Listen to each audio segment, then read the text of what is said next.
Bueno, pues de nuevo encantado de estar aquí y saludos a todos los amigos que he visto que están escuchando eh, esta presentación sobre un tema que a mí me parece muy interesante, sobre la contribución de Montañesa, en aquel momento era Montañesa, no Cantabria, pero sobre la contribución de los montañeses o cántabros en la expedición de Malaspina y Bustamante.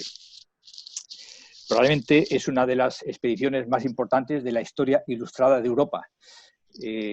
Puede haber 4 expediciones y una es la de Malaspina y Bustamante.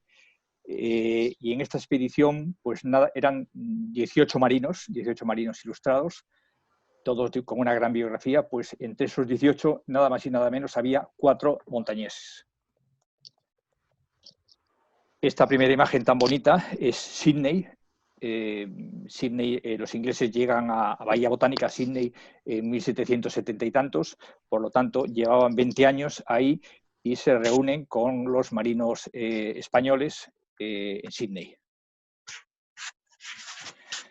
Bueno, estamos hablando del siglo XVIII y en ese momento hay un equilibrio entre las principales potencias continentales, entre Austria, Prusia, Francia y España. Y se inicia en ese momento, sobre todo al final del siglo, la preponderancia de Inglaterra.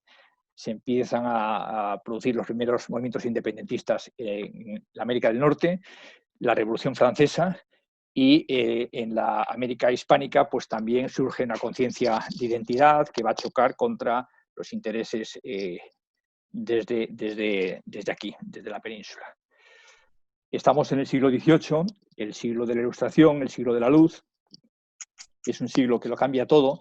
Es probablemente el corte más importante que ha habido en la historia. Nunca ha habido un antes y un después tan diferente. Y la Ilustración, los ilustrados muestran su confianza siempre en el conocimiento, en la razón, en el porqué de las cosas, frente a las antiguas formas de entender las cosas que estaban basadas sobre todo en el dogma, en la fe, en los conceptos absolutamente heredados. Los ilustrados creen que mediante el conocimiento pues, se puede construir un mundo mejor y que se va a acabar con todo lo que trae los antiguos regímenes. La Ilustración tuvo influencia en todo, absolutamente en todo, en cualquier aspecto económico, político, cultural, social. Lo cambió todo y se preocupó de todo. Discutió desde las cosas más nimias, hasta las más importantes. Conceptos religiosos, conceptos políticos, filosóficos, todo lo analizó. Yo creo que el siglo XVIII, que es un siglo interesantísimo, es el siglo en el que se empieza a cambiar el mundo. Bueno, estamos en España. En ese momento, pues se ha acabado el periodo de los Austrias y se va a nombrar rey a Felipe V de Borbón tras la guerra de los 10 años. Se nombra rey de España y de las colonias americanas. Le seguirán otros reyes ilustrados, bajo mi punto de vista, unos buenos reyes, Fernando VI y Carlos III, hasta 1788, que es el año en que va a partir la expedición, y le seguirán otros reyes menos afortunados, Carlos IV y luego ya Fernando VII, Carlos IV y su mujer María Luisa de Parma, que fueron marionetas en manos de Godoy. En ese siglo de la Ilustración, pues fijaros todo lo que nace en España. Pues nace la Biblioteca Nacional, la Real Academia Española, la Academia de la Lengua, la Academia de Medicina, la Academia de Historia, la Academia de Bellas Artes, el Jardín Botánico, la Lotería. Se libera el comercio con América para toda la península, se expulsa a los jesuitas, Gabinete de Historia Natural, el primer banco, el Banco de San Carlos, el primer banco nacional, el Museo del Prado, la bandera española y nada más y nada menos que hay 20 expediciones científicas sufragadas por la corona española. Estamos hablando antes de 1788. Hay un fenómeno también muy interesante a nivel nacional, que es que nace una marina ilustrada, una marina que probablemente era la gente mejor formada que se podía pedir en un país. primero con la Academia de Guardiamarinas de Cádiz y después habrá más las siguientes academias en Cartagena y el Ferrol. Pero nacen escuelas de ingenieros, dirección de trabajos hidrográficos, cursos de estudios mayores, etcétera, etcétera, etcétera. Es una marina que, este es un cartel de la época, en la cual se ve a un guardiamarina, nos admitían con 11, 12 años, por lo tanto, a partir de esa edad, un niño empezaba a educarse y se educaba en conceptos tan, os podéis imaginar, en 1780 o 1770, ¿quién estudiaba esto en alguna parte? Había una formación teórica y una formación práctica. La formación teórica eran 2 años y estos niños estudiaban aritmética, geometría, trigonometría plana, cosmografía, navegación, artillería, maniobra, esgrima, danza, dibujo. Les enseñaban a bailar, les enseñaban a esgrima, construcción, francés e inglés. Había unos exámenes absolutamente objetivos y luego llegaba a una época en que era puramente práctico y embarcaban en barcos, y en aquel momento embarcar en barcos era enfrentarse a un enemigo. También había unos cursos de estudios mayores que también veremos a lo largo de esta presentación. En Europa, fruto de esa ilustración, pues nacen los grandes exploradores del momento, Bougainville, Cook sobre todo, y Lapérouse. Estos conocen el mundo y nos traen cosas. Por ejemplo, la bugambilia, pues la trae, lógicamente, el primer marino, que es Bougainville. Tanto Cook como Lapérouse mueren en estas expediciones. Antes de ellos, el concepto de la gente que cruzaba el Atlántico era explorar y conquistar y llevar nuestras normas, nuestras leyes a la gente que conquistabas. Era el sometimiento a la potencia conquistadora, con sus cosas buenas y sus cosas malas. Y a partir de entonces, los marinos ilustrados tienen otro criterio y quieren conocer ese mundo, esas costumbres, esas gentes, respetándolos y divulgar. Este es el concepto un poquito que pretenden los ilustrados y los marinos ilustrados en concreto. En 1788, en Cádiz, coinciden 2 personajes interesantísimos, Alejandro Malaspina y José Joaquín Bustamante y Guerra. Son 2 marinos ilustrados que saben lo que está pasando en Europa, conocen lo que acabamos de decir, conocen a estos marinos y están ilusionados con que desde España se haga algo similar. Aquí vemos a Alejandro. Perdona. Sí. Una cosa, no se te ve, yo no sé si es que en este ordenador que tienes ahora no tienes la cámara activada, ¿no? Es que el ordenador, la cámara la tengo mal, y entonces por eso tenía el móvil. Pero si pongo el móvil, me oigo un eco que no puedo hablar. Sí. Luego la vuelvo a conectar el iPhone por si hay en el debate. Alejandro Malaspina es un italiano, es un noble italiano que será marino de la Armada Española. Viene y hace toda su carrera militar en España. Es un personaje interesantísimo, es un personaje ilustrado por excelencia.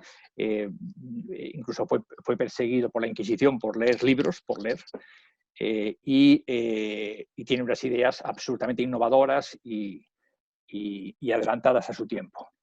Y Alejandro Malaspina se junta con Bustamante y los dos.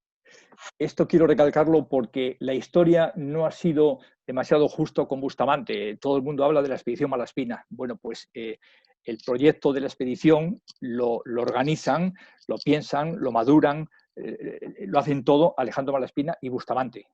Y bueno, pues la historia se ha olvidado un poquito de Bustamante.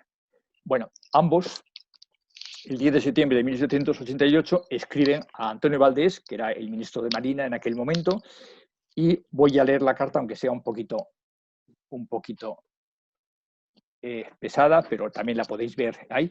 Le dicen, escriben los dos, insisto: excelentísimo señor, Desde 20 años a esta parte, las dos naciones, inglesa y francesa, con una noble emulación, han emprendido estos viajes en los cuales la navegación, la geografía y la humanidad misma han hecho muy rápidos progresos. La historia de la sociedad se ha cimentado sobre investigaciones más generales. Se ha enriquecido la historia natural con un número casi infinito de descubrimientos. Finalmente, la conservación del hombre en diferentes climas, bueno, voy a avanzar porque es una carta un poquito larga. Al cumplimiento de estos objetos se dirige particularmente el viaje que se propone. Y esta parte, que puede llamarse la parte científica, se hará con mucho acierto siguiendo las trazas de los señores Cook y Lapérouse. Bougainville es un poquito posterior, es un par de años antes de la expedición de Malaspina y Bustamante. Bueno, entonces escriben esta carta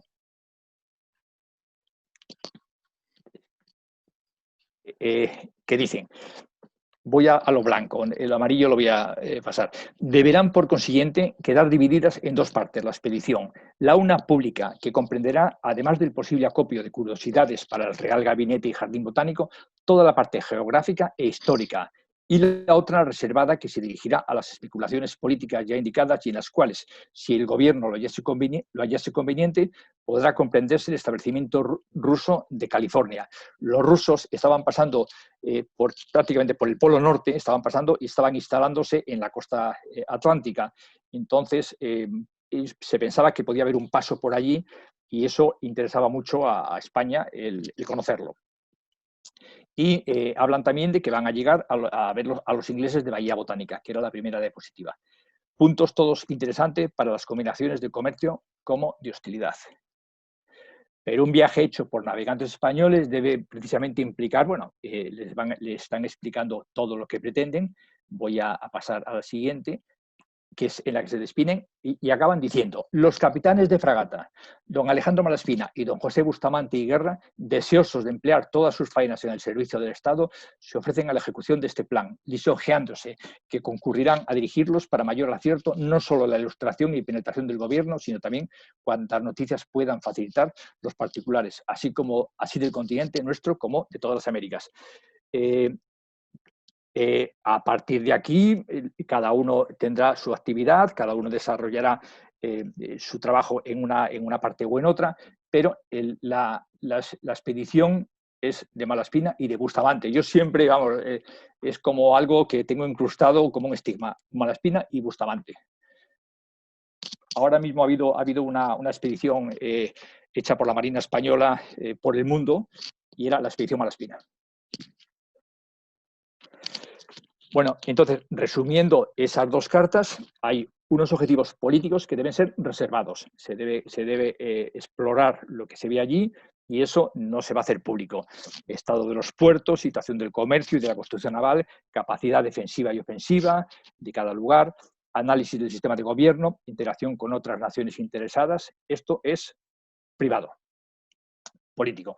Y unos objetivos científicos muy importantes, que es en lo que más trabajan, que es la cartografía de hidroteros fiables, estudio de la gravedad, estudio de las gentes, etnología, estudio botánico y zoológico y documentación visual. O sea, van a retratar todo lo que ven. Por ejemplo, van a estudiar si el mundo es redondo o es achatado. Inmediatamente escriben al ministro de Marina, Antonio Valdés, un personaje interesantísimo, y en unos pocos meses, Antonio Valdés, como siempre hacía, escribe, responde: ha merecido la aceptación del rey el proyecto de dar la vuelta al mundo, pim, pim, pim, pim, y continúa. Por lo tanto, se acepta el proyecto. Inmediatamente está aceptado y los dos marinos se ponen a trabajar. Se solicitan informes a las personalidades más importantes, ya sean marinos, ya sean médicos. El escorbuto era un problema. Se pide colaboración científica a las academias más importantes de Europa, observatorios astronómicos, en fin, se despliega una actividad tremenda para hacer esta expedición. Se forma un equipo magnífico, con marinos que tendrán luego una biografía posterior de primera. Por ejemplo, está Alcalá Galiano, héroe de Trafalgar; Cayetano Valdés, también es sobrino de Antonio Valdés, el que era ministro, otro personaje interesantísimo que también es herido en Trafalgar. Voy a poner el ratón, es este. este es Alcalá Galiano, este es Bustamante y Guerra, este es Malaspina, Bernazzi, este es Felipe Bauzá, un personaje que es importante, luego lo contaré un poquito de eso, relacionado con temas de Santander. Viana, nacido en Montevideo, Espinosa y Tello, un italiano, Fabio Alaponzoni, Bernazzi. Bueno, una serie de gente interesantísimos. Tendrán todos una biografía muy importante a nivel nacional. Científicos, los mejores científicos del momento. Este es Antonio Pineda, que morirá en Filipinas. Este es un francés, Louis Ney, y este es Tadeusz Henke, un personaje... lo voy a contar, no puedo evitarlo. Tadeusz Henke le invitan, es austriaco, es bohemio. Le invitan a participar en la expedición. Y, claro, tenía que venir de Austria hasta Cádiz, nada más y nada menos. Eso no se hace, en aquella época se hacía en un carro. Y bueno, pues llega, con la mala suerte de que cuando llega, porque ha aceptado, el barco ha salido, los barcos han salido y se queda en Cádiz solo. Entonces, ni corto ni perezoso, pues espera al primer barco que sale para América, le coge y continúa el viaje hacia Montevideo. Cuando llega a Montevideo, los barcos españoles ya han salido. Total, que se encuentra en Montevideo, incluso el barco al llegar allí tiene un naufragio y nos ahogaron de milagro. Bueno, pues ni corto ni perezoso, se cruza América desde el Atlántico al Pacífico, pues a caballo, en burro, no sé cómo llegó. Y llegó a encontrar a la expedición un año y pico después.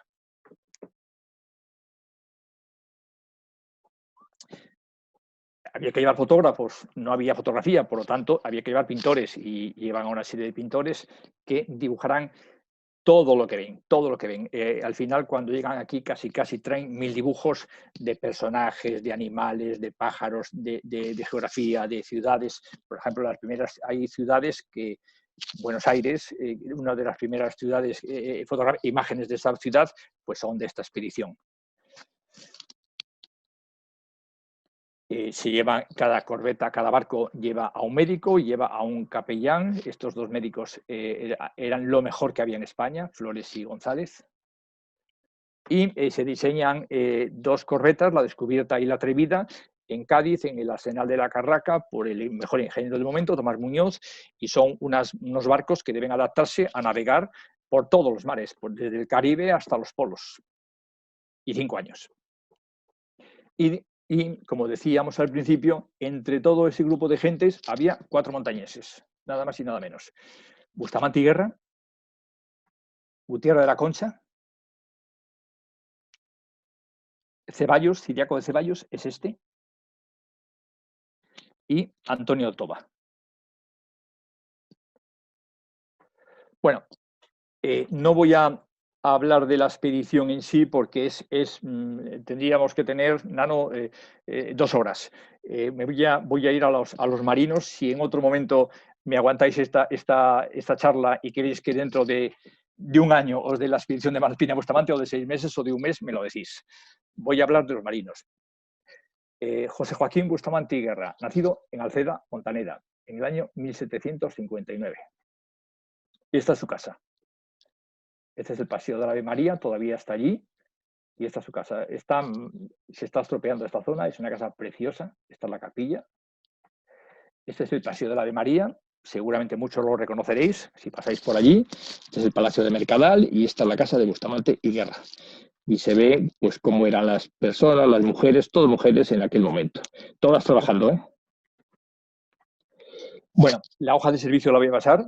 Todos los marinos tienen una hoja de servicio tremenda. Únicamente voy a decir que estudia los primeros, aprende a leer en Villacarriedo, en el Colegio Pío de Villacarriedo, y que con 11 años se le manda al Ferrol.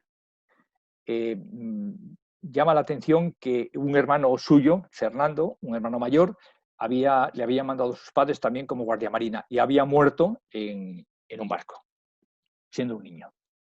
Bueno, la hoja de servicios es importante, pero la voy a pasar porque hay mucho que decir. Navega en diferentes navíos, en urcas, etcétera, etcétera. Participa en combates.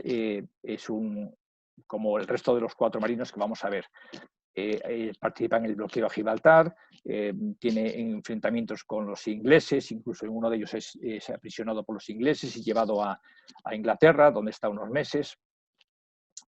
Y el 30 de julio de 1789, o sea, casi nada más 6 meses después de la aceptación del viaje, la expedición sale de Cádiz, el 30 de julio de 1789.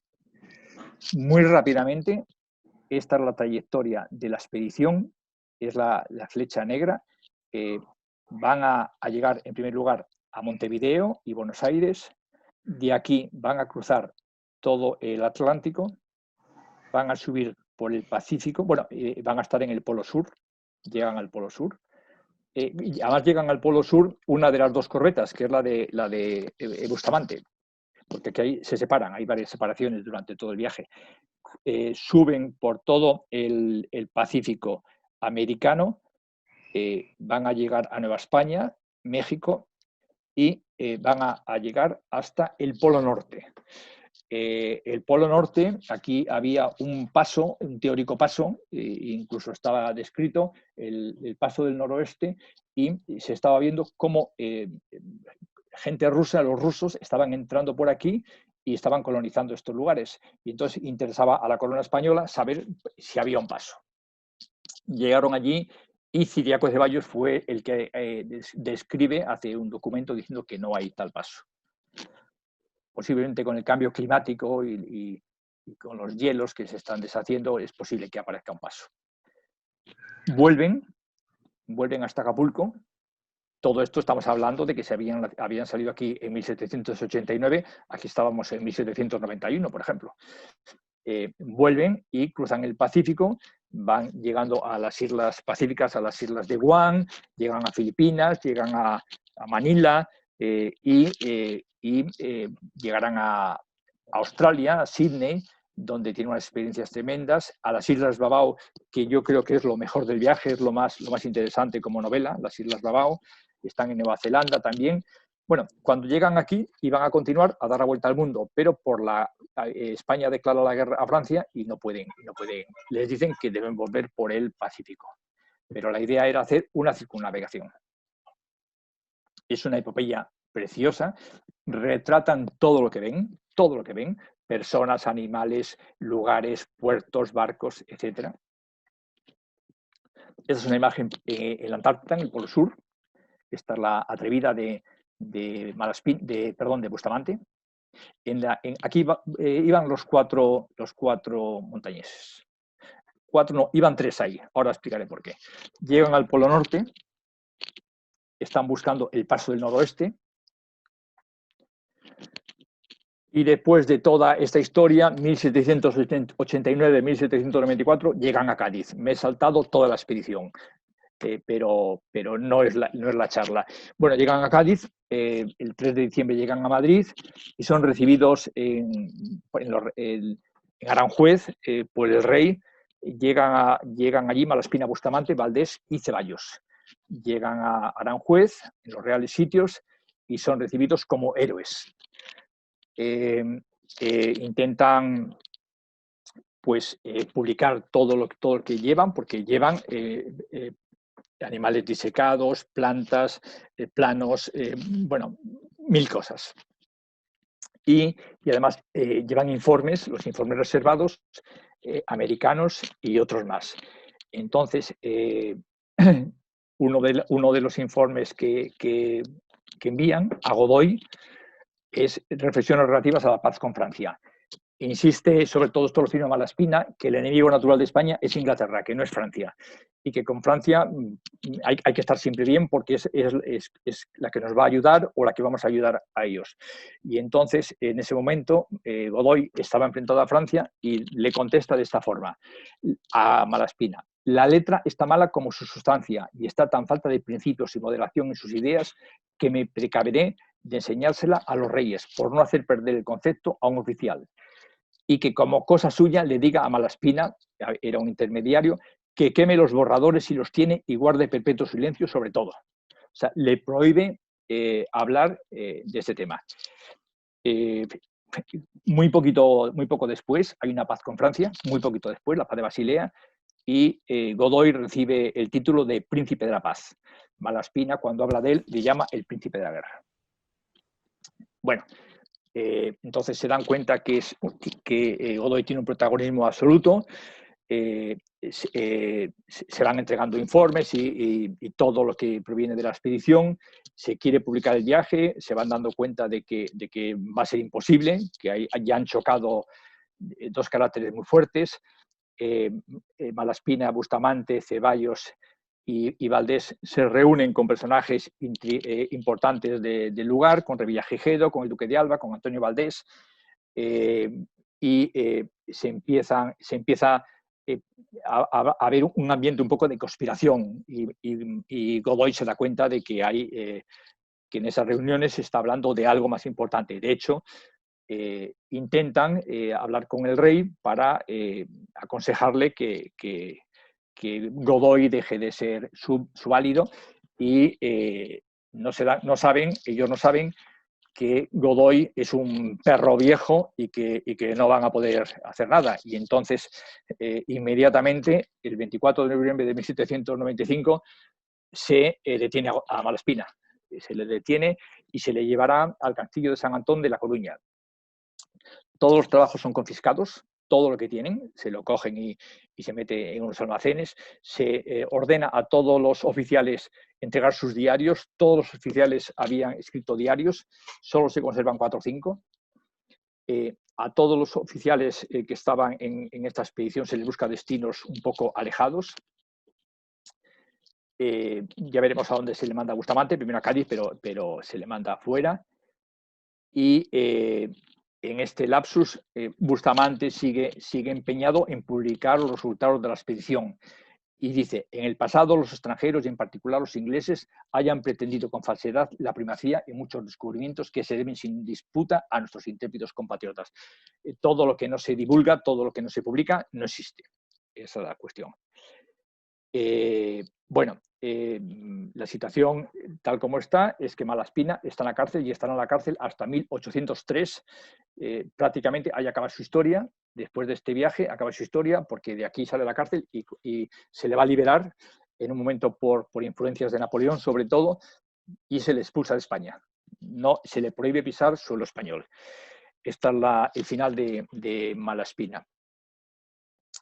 Yo creo que eso que decimos todos, uy, qué mala espina me da esto, eso no tiene nada que ver con una mala espina, tiene que ver con que el español en aquel momento reciben a estos personajes como héroes, y de repente están en la cárcel. Y entonces se empieza a decir, bueno, pues esto qué cosa más rara, qué ha pasado, qué le ha pasado a Malaspina, que no sé qué mala espina, qué tal. Y de ahí viene eso que decimos todos, qué mala espina me da esto. Bueno, este es el castillo de San Antón, Malaspina, y está encerrado aquí. Es una isla, aunque ahora hay un brazo de tierra que lo une al mar, lo conoceréis la mayoría, está prácticamente en la costa de La Coruña. Y este es el diario de Bustamante, fijaros, que lo escribe Lola Higueras. Esta mañana he estado hablando con ella, qué pena que no se ha podido conectar, quería conectarse, era la directora del Museo Naval de Madrid, y años 90 es la recuperación del siglo XX, la recuperación de los trabajos de esta expedición. O sea, toda la expedición de Bustamante y Guerra, todo de Malaspina y Bustamante no ha existido porque no estaba publicado. Durante 100 años dejó de existir. Bueno, seguimos con Bustamante y en 1796, en función de unos informes que había mandado, se le manda como gobernador militar y político de Montevideo. Ahí tiene una actividad en aquel momento de 1796 a 1803, voy a ir un poquito más deprisa. Él había dado un informe que es este, pero bueno, lo que se trataba era de defender toda esa costa atlántica, porque ese lugar estaba frecuentado por los ingleses, estaban abajo las Islas Malvinas, bueno, era un lugar muy conflictivo y y él había hecho un plan de defensa de esa zona entre los muchos informes que habían mandado. Allí está hasta 1803,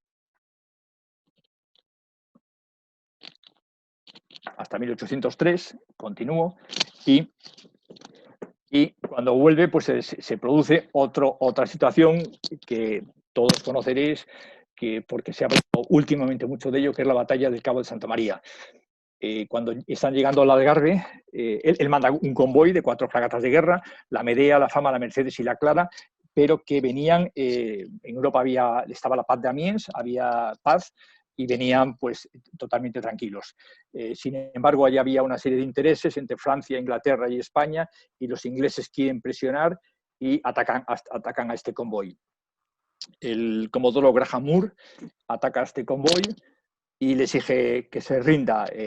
Los españoles no se rinden, y el primer cañonazo de los ingleses tiene la mala suerte que da en la Santa Bárbara de la Mercedes y vuela por los aires, falleciendo 249 personas. Eso fue una auténtica tragedia.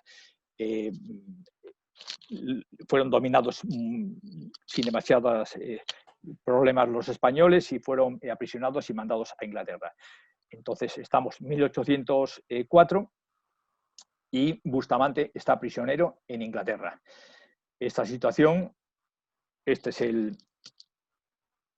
óleo en el cual se ve a la Mercedes volando por los aires.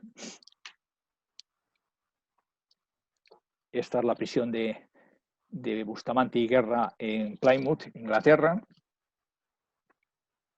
Y claro, esta situación estaba contemplada como gran político por Napoleón. Napoleón se estaba dando cuenta que sin hacer el mínimo esfuerzo se estaba ganando para su partido a España, y que ya se iba a desnivelar las fuerzas de los dos bloques. Francia con España pues iba a ser importante, y no hacía ningún esfuerzo por conseguirlo. Hay un incidente diplomático tremendo. Este es el primer ministro, William Pitt, inglés. Este es era montañés también. Pedro de Ceballos era el ministro de Estado. Hay un conflicto entre ambos, y Bustamante y Guerra prisionero, y el 12 de diciembre de 1804 se declara la guerra a Inglaterra, fruto de este incidente. Y como consecuencia de esto, unos pocos meses después, la batalla de Trafalgar. La batalla de Trafalgar, que es una batalla tremenda, se tiñó de sangre el mar, murieron muchísima gente, murió Nelson, murió aquí Churruca, Churruca en la imagen, y realmente esta marca el final absolutamente de una época en España. Además, a partir de ahí, pues los reyes que llegarán van a ser tremendos, empieza la crisis colonial, es un cambio de época absoluto para España. En esa batalla estuvo el navío El Montañés, que el navío El Montañés, muy brevemente, era un navío que los hermanos Bustamante y Guerra, José y Francisco, habían protagonizado una especie de suscripción popular entre la gente de España y sobre todo de Nueva España, para regalar un barco a la corona. Fue un barco magnífico que se llamaría El Montañés, y que siempre estaría mandado por un marino montañés, sobre todo en momentos de guerra. En Trafalgar le tocó mandarlo a un marino montañés, al Sir de Bustamante, y es otro de los héroes de Trafalgar. Este es Villeneuve. Bueno, después de Trafalgar llega la invasión napoleónica, y Bustamante y Guerra pues está en Madrid y se niega a jurar la fidelidad a Bonaparte, y debe escapar a Cádiz para integrarse en las juntas de defensa de Cádiz. En 1810 es destinado a la Capitanía General de Guatemala, y su época allí, fijaros la cuestión, ha merecido la publicación de este libro, José de Bustamante, a Central American Independence, por un profesor americano, Timothy Hawkins. O sea, todos estos 10 años en Guatemala están en este libro. Bueno, regresa a España. Es un militar muy importante, muy relevante, director general de la Armada, y finalmente en 1825 fallece en Madrid. Este es un homenaje que le hicimos hace unos años en Toranzo, en San Vicente de Toranzo. Después pusimos una placa desde la UIN, desde la Universidad Internacional Méndez Pelayo, con el pueblo de Alceda, de San Vicente, de Ontaneda, los toranceses, a los dos hermanos, a Francisco Bustamante y Guerra y a José Joaquín. Francisco Bustamante y Guerra tiene otra historia que también es muy interesante, es un benefactor del valle. Bueno, vamos a pasar rápidamente, y voy a ir más rápido, a Antonio de Toba y Arredondo, segundo comandante de la Atrevida, nacido en 1760 en Ruesga, en Riva del Valle de Ruesga. Esta es la casa de él, y que la describe aquí su padre Lorenzo. Es la torre de Arredondo. Tiene también una hoja de servicios, la voy a pasar también. Como todos, va ascendiendo de alférez de navío a teniente de fragata, a teniente de navío, etcétera, etcétera. Navega en diferentes barcos, navíos, y participa en situaciones de guerra. Es invitado para participar en la expedición como segundo comandante de la Atrevida. Él acepta inmediatamente y se le encomienda que escoja a la marinería. Y en las indicaciones se lee que, sobre todo, si puede ser que sean gente del norte, porque creen que son más fuertes o más. Entonces, estos son los marineros montañeses que navegan con la expedición. Aquí están José Bravo, Benito de Castro, Miguel Albó. Hay dos Miguel Albó, no sé si será el mismo. Uno le citan como pañolero y el otro como artillero. Pedro del Campo, que fallece, José Palacios, Juan Corral, Miguel Albó, Miguel Rascón. Y estos son grumetes: Miguel Rascón, Francisco Toral y Francisco de Paz. Bueno, pues todos estos son los marineros que navegarán en la expedición. Toba escribe un diario de a bordo muy interesante. Antes dije que cuando Godoy se enfada, exige que todos los diarios de a bordo se le entreguen, pero no se le entregan todos. Han aparecido un par de ellos por ahí. Uno de ellos es el de Toba, que se le encontró en Santander, y que en 1988, fijaros que han pasado ya muchos años, Lorenzo Sanfeliu, que era el comandante de Santander, lo publica. 1988. He conocido a Enrique Porrúa, que es un profesor español de la Universidad de Carolina en Pembroke, que tiene un diario de Antonio Toba interesantísimo, más actualizado que el de Lorenzo Sanfeliu.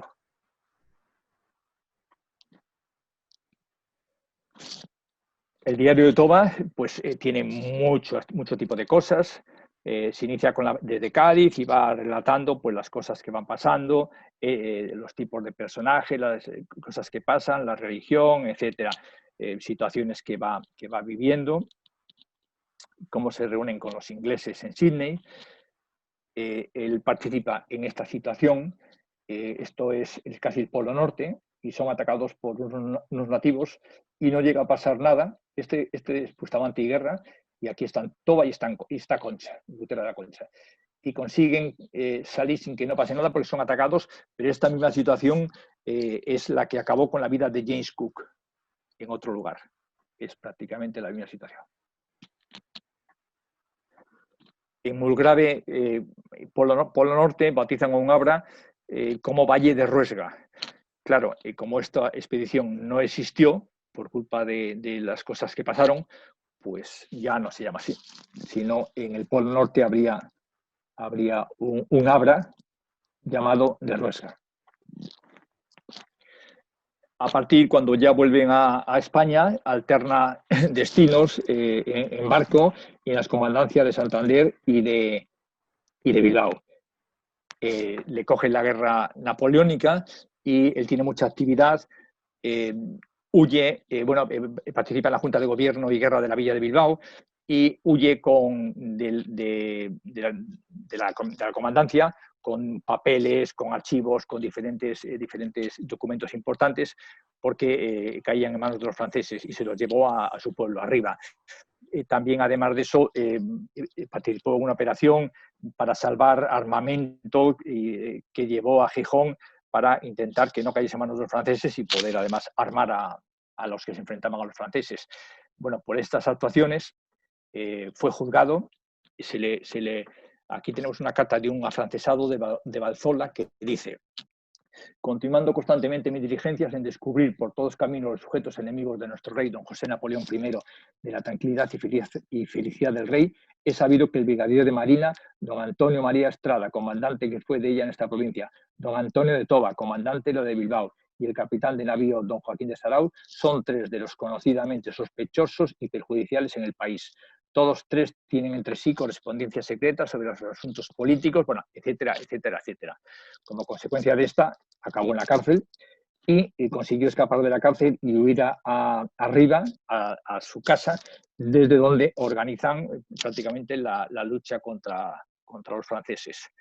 Y luego participó en la toma de Bilbao con Mendizábal y a partir del año 1819 como alcalde mayor de Riva y participando en algunas cosas del Valle. Vuelve a su puesto de la comandancia de Marina, es brigadier de la Armada ya y se le condecora, etcétera, etcétera, etcétera. Pero todavía su historia no ha acabado porque en el año 1823, coincidiendo, aunque no sabemos las causas, pero coincide con el periodo de absolutismo de Fernando VII, es hecho prisionero y se le manda a Francia. El año siguiente regresa a Laredo, después es absuelto, pero ya nunca volverá a ser odiantes y el 18 de junio de 1825 fallece en Laredo. Este es Toba. Esta es la placa que se le puso unos años antes allí en su casa.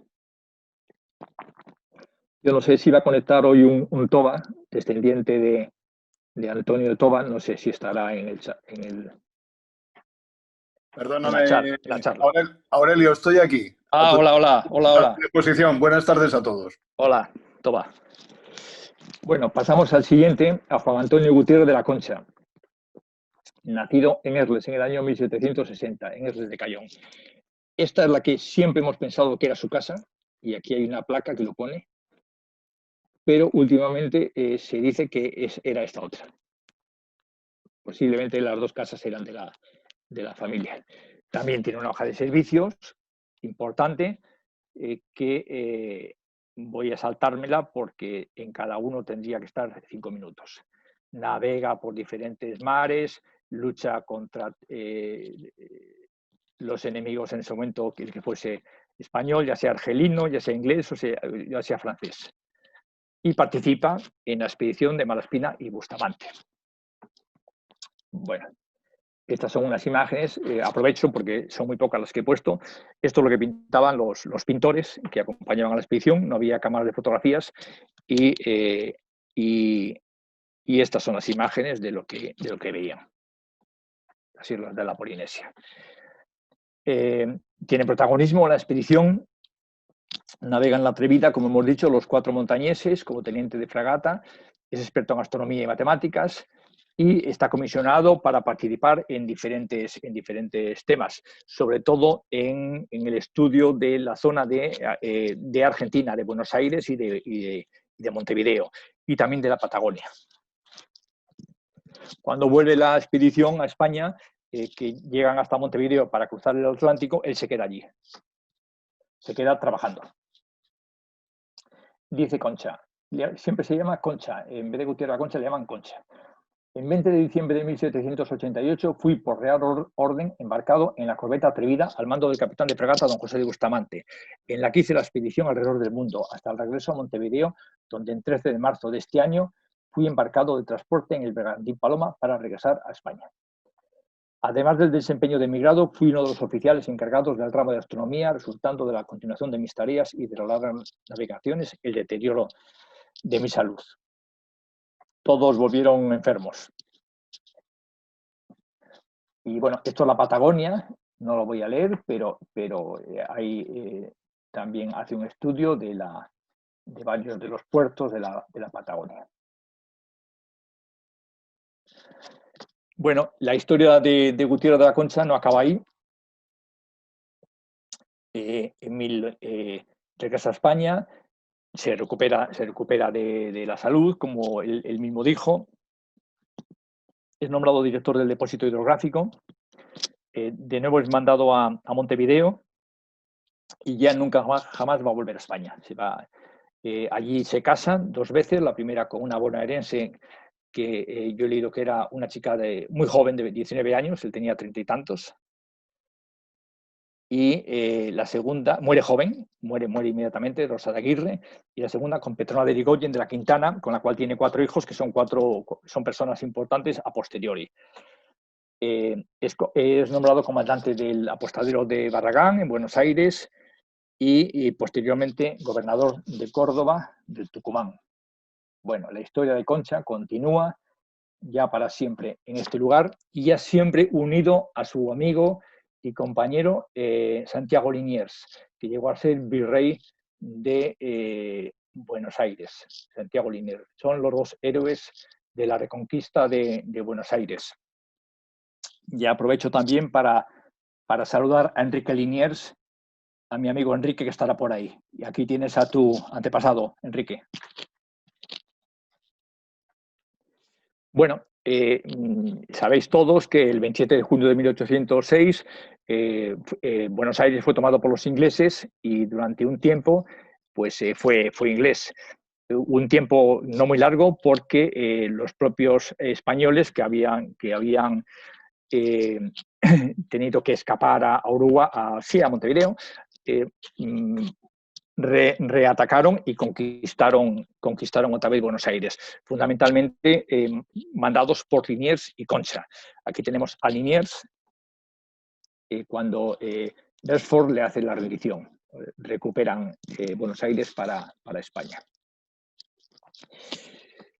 En el año 2014, esta es una foto que la tengo con un cariño, esto es Buenos Aires, y gracias a Enrique Liniers, que está por ahí, me dio la dirección de estos 2 señores. Este es de la familia Liniers, Cervino, y este es García de Sobrecasa, descendiente de un español, de uno de los españoles que también participó en la defensa de Buenos Aires.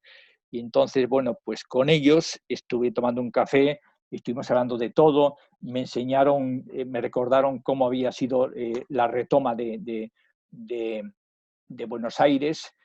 Fui a ver el museo, un museo pequeñito que era una maravilla. Bueno, esta es una... Bueno, continuó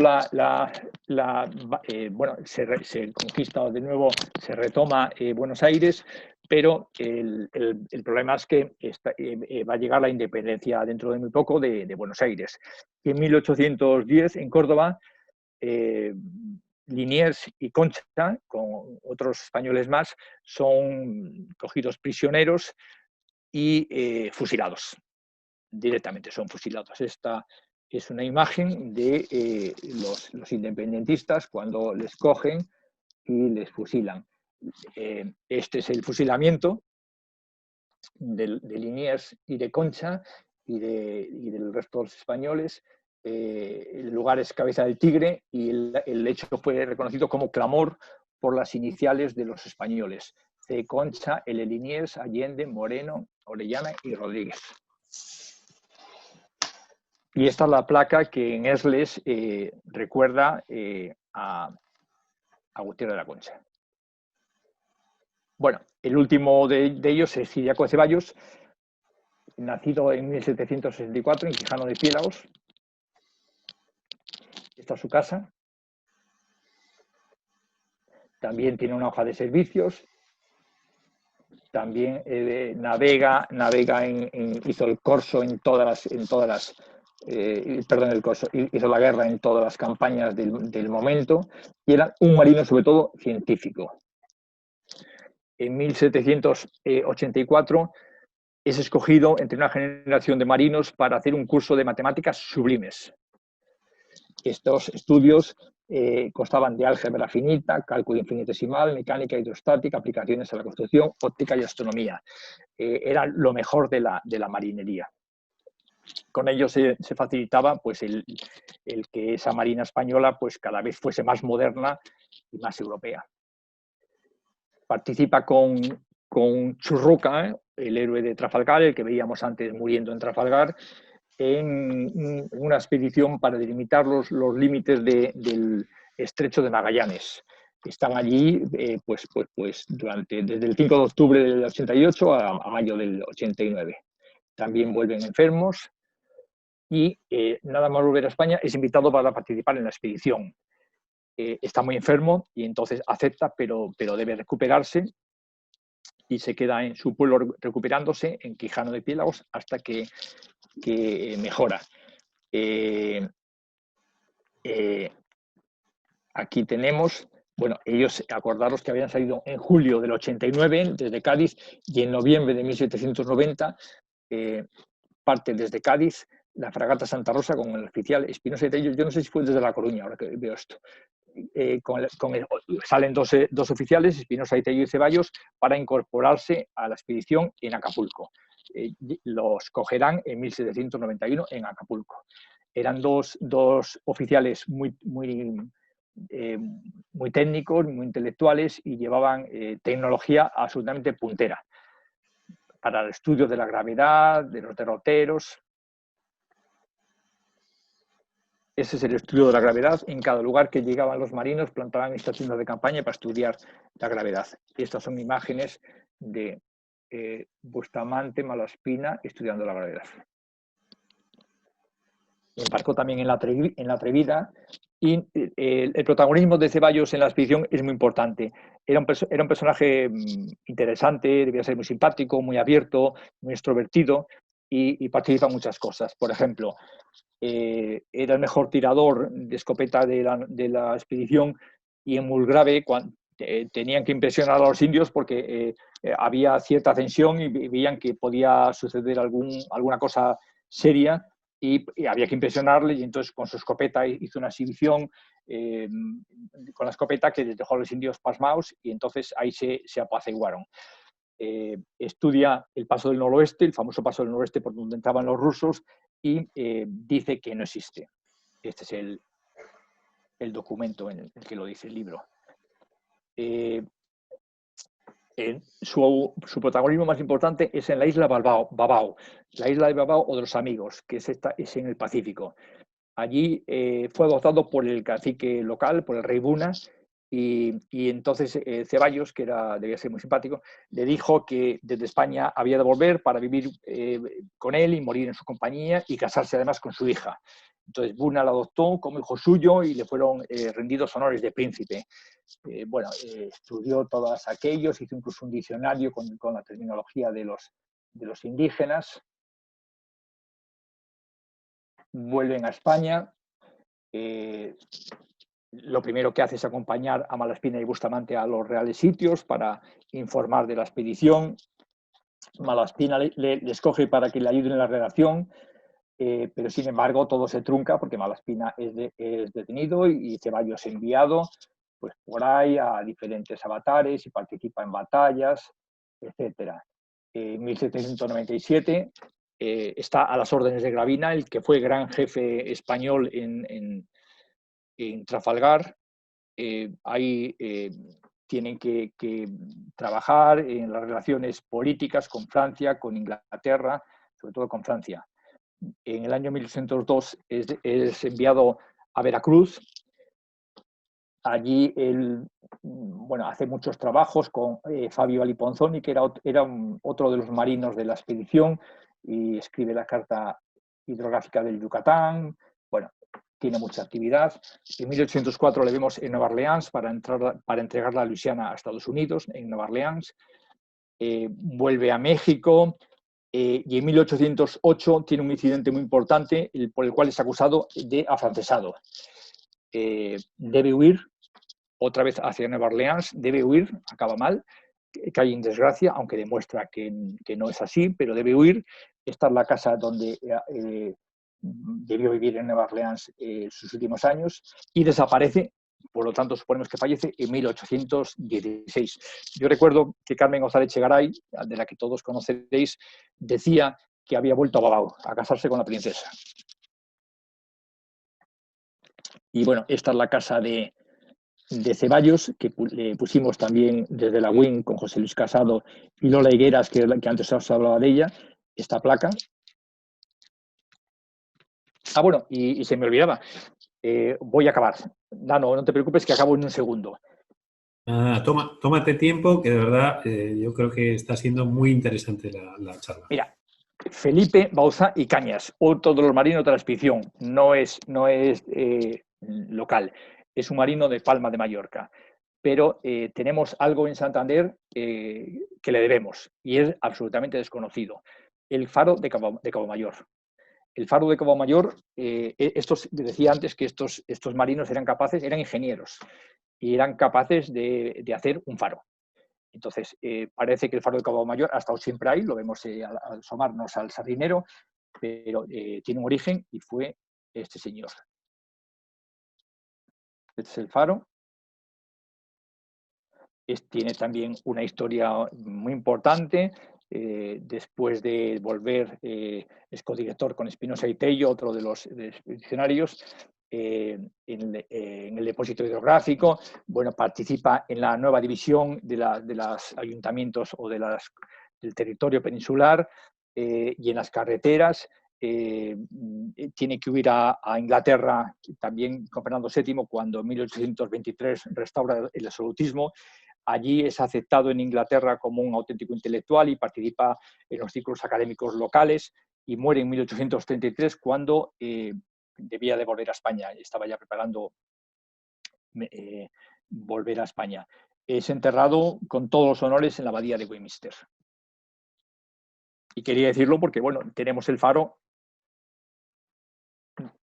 que es de él. Y con eso acabo. Y bueno, esta es una imagen preciosa, Isla de Babao. La película Rebelión a bordo de Marlon Brando, yo creo que tiene imágenes se inspira en imágenes de este tipo. Este es el baile de las mujeres. Y aquí veis a las mujeres bailando, haciendo los honores a los marinos españoles, y aquí están todos, pues, asombrados, viendo este baile. Es una imagen que a mí me parece preciosa. Y con eso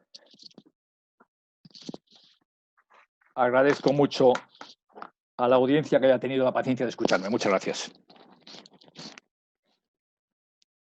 Gran trabajo, Aurelio.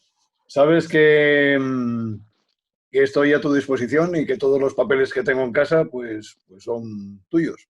¿Vale? Ya lo sé. Para cualquier cosa que necesites, ya sabes dónde me tienes. Un saludo a todos y muchísimas gracias. Gracias a ti. Gracias, Aurelio. Ha sido una gran conferencia y muy documentada, súper documentada.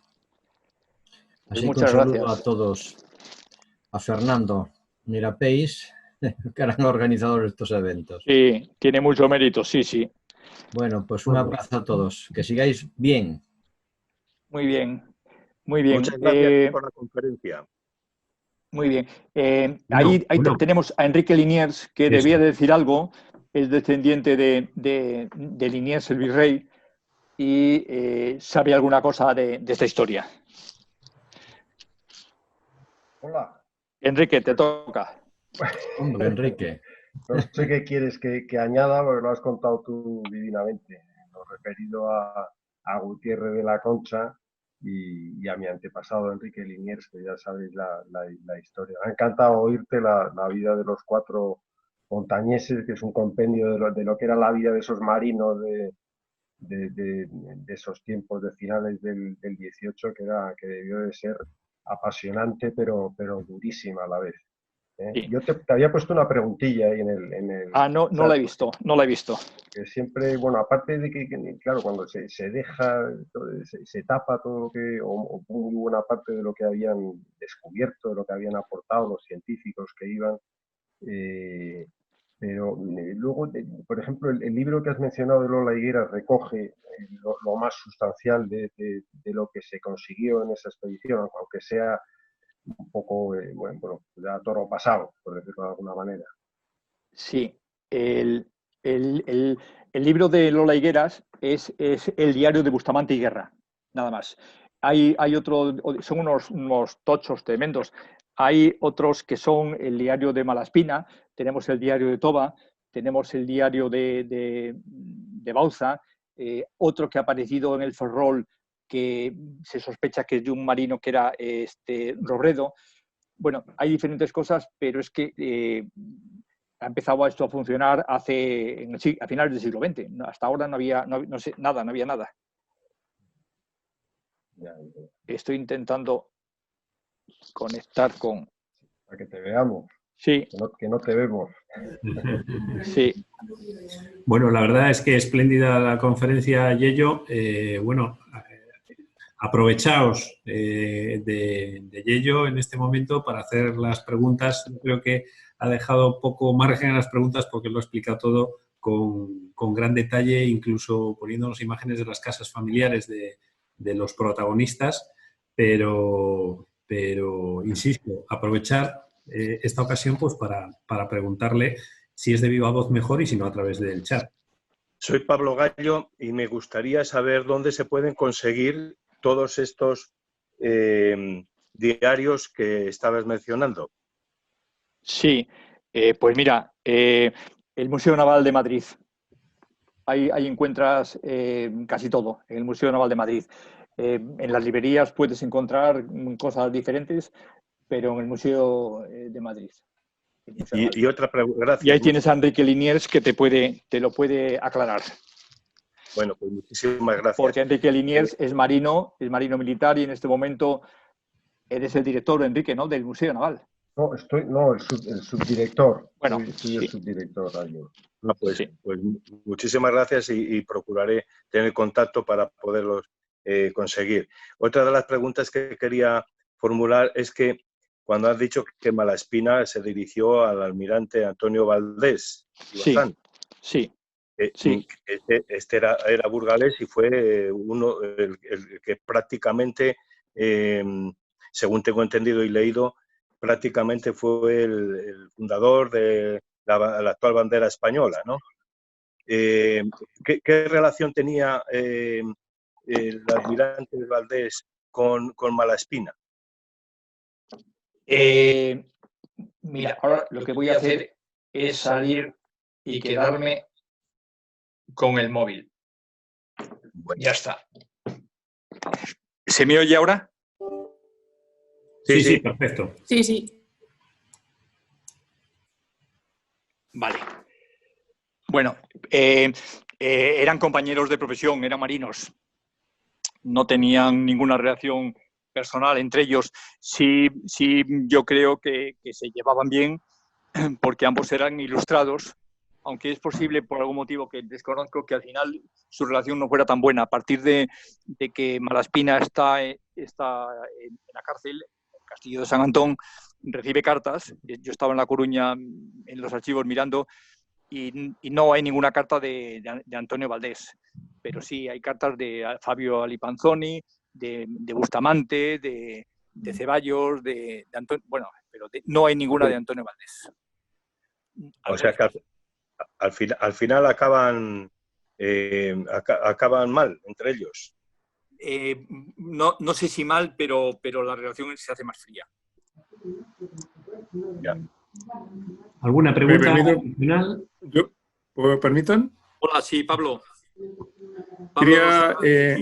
Quería hacer un par de comentarios. Primero, acá en nuestra Biblioteca Nacional, y están en línea, hay un par de documentos del siglo XIX respecto a esta expedición. Están disponibles, te los puedo hacer llegar. En esos documentos efectivamente aparece letras grandes Malespina y en letras muy chiquititas Bustamante, así que me imagino que esto de la expedición de Malespina es una cosa que viene hace mucho tiempo.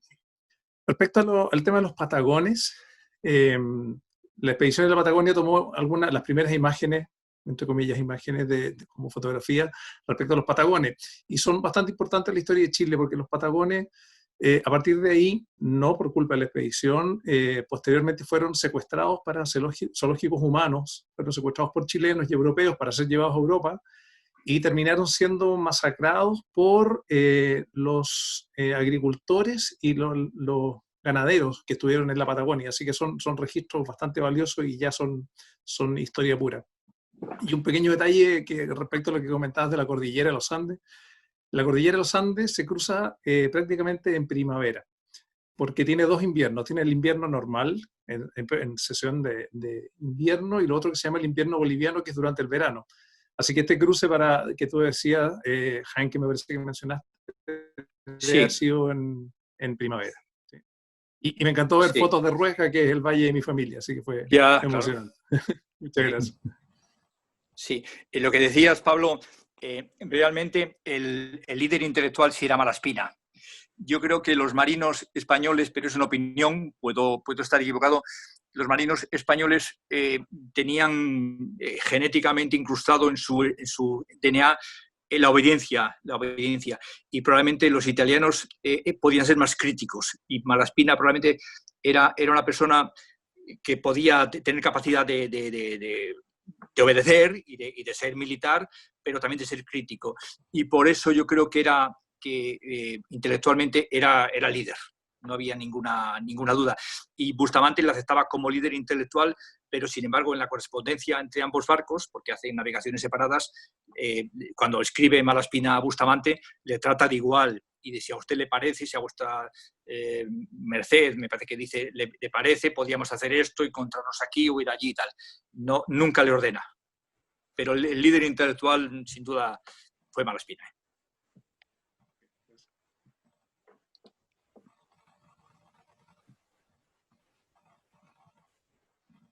¿Más preguntas por aquí?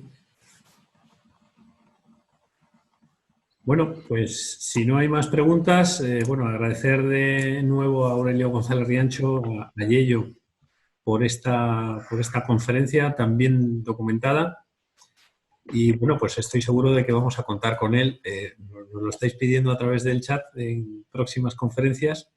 Y recordaros que la siguiente va a ser el próximo jueves 28. En lugar de a las 6 será a las 7 de la tarde, a cargo de nuestro amigo Luis Turón, y será además con motivo del 150 aniversario del Real Club de Regatas de Santander, el club más antiguo, club náutico más antiguo de España. Versará además sobre los inicios de la vela deportiva. Así que, bueno, pues os animo a que sigáis en la página de la Federación Cántabra de Vela, donde tendréis pues la información pues para añadiros al Zoom. Y recordad que además pues todas estas conferencias las podéis visionar cuando queráis en el canal YouTube de la Federación Cántabra de Vela, que además bueno pues cuenta con la colaboración de Mil Velas, del Real Club de Regatas de Santander, la Casa de Cantabria de Madrid, la Real Sociedad de Tenis de la Magdalena, la Delegación de Defensa de Cantabria, el Centro Gallego de Cantabria, la Real Liga Naval Española. Se van sumando más la Real Academia Olímpica Española, la Real Asamblea Española de Capitanes de Yate, Arco FM y Sardinero Hockey Club. Así que muchísimas gracias a todos y nos vemos el día 28. Y una cosa, señor Mirapéis, no tengo el placer de conocerle, pero le digo igual que a Yello. Mi casa es la suya y la documentación que yo pueda aportar de TOBA, desde luego a su disposición. ¿De acuerdo? Muy bien, perfecto. Pues muchísimas gracias y yo creo que, Yello, no sé si tú sí estás en contacto con José Manuel, ¿verdad? Sí, Sí. Además, sí, él tiene mis teléfonos todos, es decir, me podéis localizar donde queráis. Perfecto, Y, muchas gracias. Si queréis visitar arriba, bueno, Callao está dicho. ¿De acuerdo? Muy bien. De acuerdo. Venga, un abrazo a todos. Un abrazo.